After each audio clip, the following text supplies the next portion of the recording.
Assalamualaikum warahmatullahi wabarakatuh. Perkenalkan, nama saya Nurizky Aulia, mahasiswi Fakultas Hukum Universitas Sultan Ageng Tirtayasa dari semester 5 dengan NIM 11112000210. Dalam video kali ini saya akan menjelaskan paper saya yang berjudul Analisis Kasus Pemberhentian Biji Nikel oleh Indonesia ke Eropa berdasarkan ketentuan dagang WTO atau World Trade Organization. Lalu penelitian yang saya gunakan di sini adalah pendekatan konseptual dan perundang-undangan dalam bentuk kajian hukum, di mana alat ukurnya adalah benchmarking regulasi WTO YTT, sedangkan legislasi yang digunakan dalam penelitian ini adalah Undang-Undang Pertambangan Mineral dan Batu Bara. Kemudian, pada latar belakang, pada tahun 2021 Indonesia terpaksa memutuskan untuk menghentikan ekspor biji nikel ke Eropa setelah terjadi pertikaian perdagangan dengan Uni Eropa yang berdasarkan pada ketentuan perdagangan dalam WTO. Ketika Uni Eropa mengumumkan kebijakan baru yang mewajibkan semua impor biji nikel ke Uni Eropa untuk memenuhi persyaratan emisi gas rumah kaca yang lebih ketat. Kebijakan baru dari Uni Eropa ini sebagai jenis proteksionisme yang tidak sehat yang berdampak buruk bagi sektor nikel. Indonesia juga merasa diperlakukan tidak adil oleh kebijakan ini karena sebagian besar pasokan nikelnya diproses secara tradisional menggunakan peralatan kuno yang tidak memenuhi aturan emisi Uni Eropa.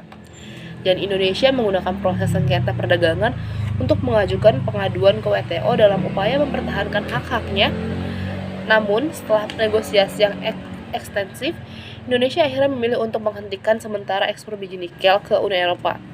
Dan setiap anggota WTO yang merasa dirugikan oleh kebijakan perdagangan negara lain dapat mengajukan keberatan dan meminta bantuan organisasi dalam penyelesaian konflik menurut aturan WTO. Meskipun Indonesia memiliki hak untuk menggugat keputusan WTO, namun tidak semua kebijakan perdagangan negara lain dapat dikategorikan sebagai proteksionisme yang merusak.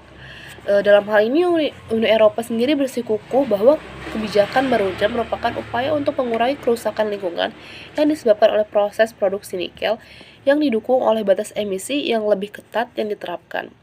Pada akhirnya diputuskan untuk menghentikan sementara ekspor biji nikel ke Uni Eropa setelah negosiasi yang berlarut-larut. Dan jika Indonesia terus mengirimkan biji nikel ke Uni Eropa yang melanggar standar emisi yang ditetapkan, maka resiko sanksi WTO yang lebih besar akan terjadi kepada Indonesia itu sendiri. Kemudian kita lihat lagi bagaimana hubungan internasional serta kerjasama ekspor nikel Indonesia dengan Uni Eropa. Nah, kita lihat dari sejarah hubungan kerjasama Indonesia dengan Uni Eropa berlangsung selama beberapa abad dan dibentuk oleh saling ketergantungan mereka. Jelas bahwa Indonesia adalah negara dengan sumber daya alam yang melimpah dan merupakan negara penyedia atau pemasok bagi negara-negara Eropa untuk ditukar dengan modal atau teknologi yang mereka miliki. Nah, jenis kerjasama antara Indonesia dengan Uni Eropa dikenal dengan sebagai kerjasama perdagangan, dengan tujuan meningkatkan kualitas sumber daya manusia dan melaksanakan pembangunan baik fisik maupun non-fisik dalam upaya meningkatkan kesejahteraan masyarakat. Indonesia maka mengembangkan hubungan kerjasama dengan Uni Eropa. Kemudian, perang dagang yang berkecamuk antara Indonesia dan Uni Eropa sejak 17 Januari 2018 ini memaksa Parlemen Eropa untuk memutuskan penggunaan minyak sawit untuk industri biodiesel.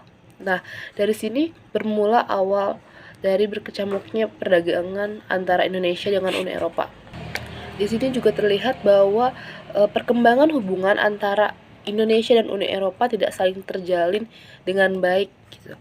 Kemudian mayoritas Parlemen Eropa memberikan tanggapan di mana mendukung usulan untuk melarang biodiesel pada tahun 2021. Nah, Uni Eropa ini menganggap minyak sawit sebagai kontributor signifikan terhadap kerusakan lingkungan yang menjadi penyebab pelarangan tersebut. Oke, oleh sebab itu, situasi hubungan antara Indonesia dan Uni Eropa ini tidak diragukan lagi bahwa mengakibatkan diskriminasi atau larangan impor yang diterapkan oleh Uni Eropa yang tentunya mengakibatkan kerugian bagi Indonesia.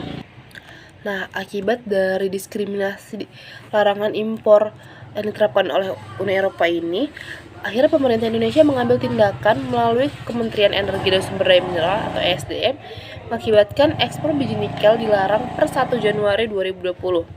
Indonesia menerapkan kebijakan atau legislasi ini dalam upaya menjaga cadangan nikelnya dengan mempertimbangkan keberlanjutan pasokan bahan baku dari smelter. Nah, Uni Eropa ini mengambil tindakan juga untuk meluncurkan kasus di WTO sehubungan dengan kebijakan Indonesia melarang ekspor biji nikel. Oke, sekarang kita masuk ke dalam kronologi pertikaian antara Indonesia dan Uni Eropa mengenai larangan ekspor biji nikel. Nah, pada tahun 2009 ini ada aturan dari Pertambangan Mineral dan Batubara di mana pemegang IUP dan IUPK diwajibkan untuk mengolah dan memurnikan hasil tambangnya di dalam negeri. Selamat-lambatnya itu 5 tahun. Kemudian pada peraturan pemerintah nomor 1 tahun 2014 tentang perubahan kedua atas peraturan pemerintah nomor 23 tahun 2010 tentang pelaksanaan usaha pertambangan mineral dan batubara mengatakan bahwa pemegang IUP dan IUPK operasi produksi diwajibkan mengolah dan memurnikan hasil tambangnya di dalam negeri.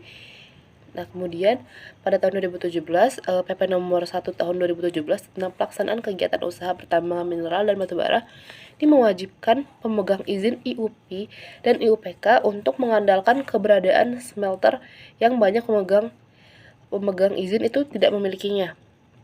Nah, kemudian untuk memurnikan nikel yang ada saat ini dan mengekspornya dalam waktu 5 tahun, pemegang izin ini selanjutnya harus membangun smelter baru.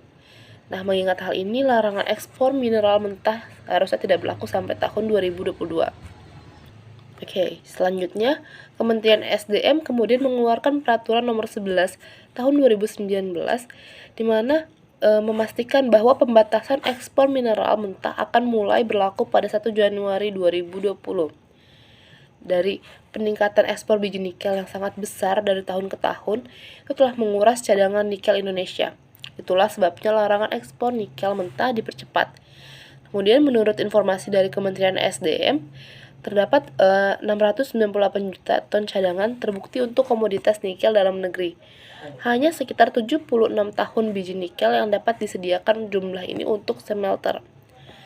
Kemudian, Uni Eropa ini meminta konsultasi dengan Indonesia mengenai langkah yang melibatkan bahan baku tertentu yang diperlukan untuk produksi baja bahan karat pada tanggal 11 November. Lalu, Uni Eropa juga meminta konsultasi mengenai skema pembebasan bea masuk lintas sektoral yang bersyarat pada penggunaan barang-barang domestik daripada impor. Kemudian, Uni Eropa ini mengklaim bahwa langkah-langkah pembatasan ekspor bahan baku tertentu tampaknya itu tidak konsisten dengan pasal 11 dari General Agreement Tariffs and Trade 1994. Selain itu juga, Uni Eropa mengklaim bahwa skema subsidi yang dilarang tampaknya tidak konsisten dengan pasal 31B dari Perjanjian Subsidi Countervailing Measures. Ada langkah-langkah yang dituduhkan oleh Uni Eropa. Nah, langkah-langkah yang dituduhkan berikut ini tercakup dalam beberapa permintaan. Ada 5 permintaan dari Uni Eropa. Yang pertama, pembatasan ekspor nikel termasuk larangan ekspor yang nyata, persyaratan pemrosesan domestik untuk nikel, biji nikel, kromium dan batubara, persyaratan pemasaran domestik untuk produk nikel dan batubara, persyaratan perizinan ekspor untuk nikel, dan skema subsidi yang dilarang. Oke, dari pembatasan ekspor biji nikel yang dilakukan oleh Indonesia ini tentunya memiliki pengaruh. Oke, sekarang kita bahas tentang pengaruh pembatasan ekspor biji nikel oleh Indonesia di mata WTO. Dan mengingat deposit tambang biji nikel yang semakin berkurang, maka Indonesia dalam melakukan pembatasan kuantitatif ekspor biji nikel jelas sangat penting. Sehingga keadaan ini memerlukan pengecualian dari peraturan GATT yang biasa mengatur pembatasan kuantitatif. Oke, dalam kasus pembatasan ekspor biji nikel ini, pemerintah Indonesia mengutip masalah lingkungan sebagai salah satu penyebab dari larangan ini. Dan lembaga-lembaga terkait telah menetapkan bahwa jika pembatasan ekspor tidak ditegakkan, maka akan terjadi kelangkaan nikel di Indonesia. Tujuan dasar dari WTO sendiri kan perdagangan tanpa batas tidak akan terganggu oleh langkah pemerintah, itu sudah pasti. Kemudian, hal ini terjadi karena pembatasan ekspor Indonesia mematuhi prinsip GATT yang paling penting untuk mencapai perdagangan bebas yang dikenal sebagai prinsip Most Favorable Nation. yang menyatakan bahwa semua perjanjian yang dibuat atau kontrak yang ditandatangani di bawah naungan WTO harus diperlakukan sama dan tanpa pembatasan atau semua anggota WTO. Kemudian 19 anggota tidak diizinkan untuk begitu saja mendiskriminasi mitra dagang mereka sesuai dengan prinsip MFN. Pemerintah Indonesia tidak merinci dalam kebijakan negara mana saja yang akan terkena dampaknya, namun semua anggota WTO akan terkena dampak dari pembatasan ekspor Indonesia terhadap kuota biji nikel. Jadi semua negara yang terlibat dalam anggota WTO ini akan berdampak dari pelarangan ekspor biji nikel yang dilakukan oleh Indonesia kepada Uni Eropa.